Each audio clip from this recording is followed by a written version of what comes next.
Պարոն վարչապետ,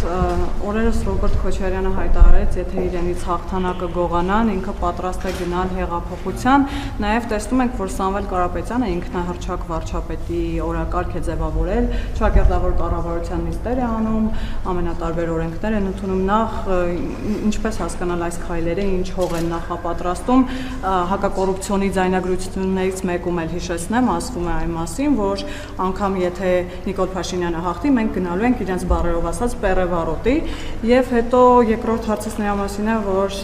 ավելի վաղ հայտարարել եք, որ մտավախություն ունեք օլիգարխ Սամվել Կարապետյանը մինչև տարվա վերջ դառնա բոնջ։ Օրերս Սամվել Կարապետյանը Factor TV լրագրողին ասաց, որ չի պատրաստվում պատասխանել նրա հարցերին, որովհետեւ կարծում է դուք նրա հետ փայ եք մտել, որովհետեւ ասում է ամեն անգամ ձեր հարցերին պատասխանելով վարչապետը ինձ դատի է տալիս եւ մեծ գումարներ կրում, ինչպես հասկանալ նաեւ այս հայտարարությունները, արդյոք կարող ենք ենթադրել, որ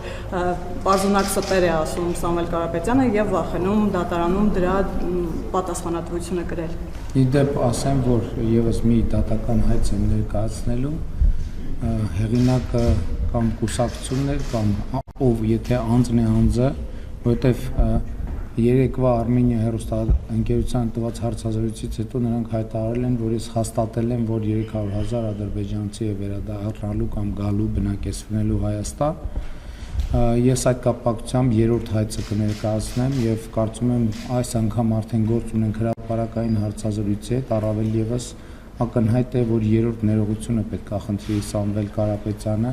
եթե նա արդեն սկսել է անհանգստանալ դատական հայցագնի վերաբերյալ, նշանակում է իր բանի հարստության չափերի մասին լուրերը խիստ չափազանցված են,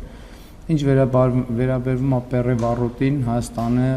իրապահ եւ ինստիտուցիոնալ համակարգը բավարար չափով կայացած է, որպեսզի բնում խեղդի ցանկացած հեղաշրջման փորձ,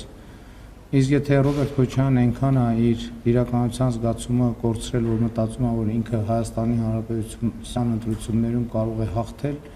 ես այդ դրա վերաբերյալ ճիշտ ասած անիմաստ եմ հայտարարում,